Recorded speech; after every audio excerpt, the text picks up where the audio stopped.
Akta Undang-Undang Sivil 1956 telah menjadi satu garis panduan dalam menentukan bayaran ganti rugi bagi sesuatu kes, termasuk dalam kes kematian dalam tahanan.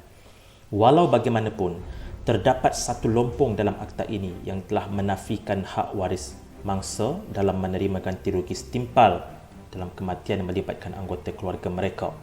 Pada tahun 2017, Mahkamah Persekutuan telah menetapkan Seksyen 8-2 dalam akta tersebut sebagai penafian terhadap ganti rugi teladan yang sepatutnya wajar diberikan kepada para ahli keluarga mangsa. Disebabkan Seksyen 8-2 itu, bayaran pampasan ke atas keluarga mangsa mati dalam tahanan tidak dapat dibayar setimpal dengan kehilangan dan kerugian yang mereka alami. Bagi memahami perkara ini lebih lanjut, kami ingin membawa anda menghayati kes yang berlaku pada mendiang Ekogen yang berlaku pada tahun 2009. Kes kematian mendiang yang dipukul sehingga mati dalam tahanan polis telah mendapat kecaman seluruh warga Malaysia pada ketika itu. Kes tersebut hanya berjaya mengheret seorang sahaja pelaku untuk didakwa di mahkamah jenayah.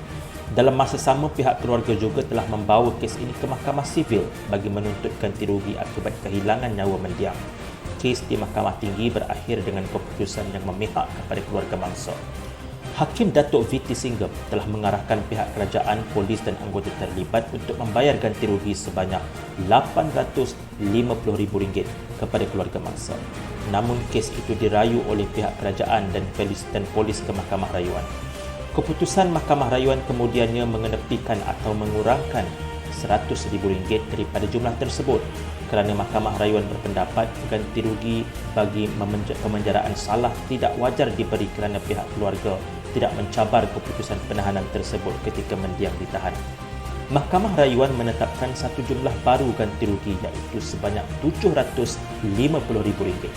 Namun begitu, pihak Peguam Kanan Persekutuan masih tidak berpuas hati dengan jumlah tersebut dan merayu ke Mahkamah Persekutuan bagi pihak kerajaan dan polis supaya kadar itu dikurangkan. Pada 6 November 2017, Mahkamah Persekutuan yang dibarisi oleh 5 orang hakim telah membuat satu keputusan yang mengecewakan dengan majoriti 4-1. 4 orang hakim berpendapat Seksyen 8-2 Akta Undang-Undang Sivil terhadap pemberian ganti rugi teladan tidak terpakai apabila kematian itu adalah hasil pelanggaran hak mangsa untuk hidup di bawah perlembagaan. Manakala seorang lagi hakim iaitu Tan Sri Zainul Ali berkata kematian seseorang individu semasa dalam tahanan polis adalah pelanggaran yang jelas terhadap asas kebebasan yang termaktub dalam Perkara 5-1 Perlembagaan Persekutuan yang menjamin hak untuk hidup. Beliau berkata, ganti rugi teladan boleh dituntut oleh keluarga si mati apabila punca tindakan berkenaan melanggar hak yang dijamin oleh Perlembagaan Persekutuan. Walau bagaimanapun, disebabkan majoriti hakim menyatakan ganti rugi teladan tidak wajar diberikan, maka jumlah pampasan yang diterima keluarga mangsa terpaksa ditolak sebanyak RM300,000 yang dianugerahkan Hakim Mahkamah Tinggi sebelumnya. Jumlah keseluruhan diterima keluarga diputuskan sebanyak lebih kurang RM350,000 sahaja. Apa yang kita faham daripada kes ini? Dan apakah kesan akibat daripada kewujudan Seksyen 8-2 Akta Undang-Undang Sivil ini terhadap isu-isu kematian dalam tahanan? Ini bermakna seandainya berlaku penderaan dan keganasan pihak polis ke atas tahanan dan jika tahanan tersebut tidak mati, kerajaan perlu membayar jumlah yang lebih besar berbanding tahanan yang didera sampai mati.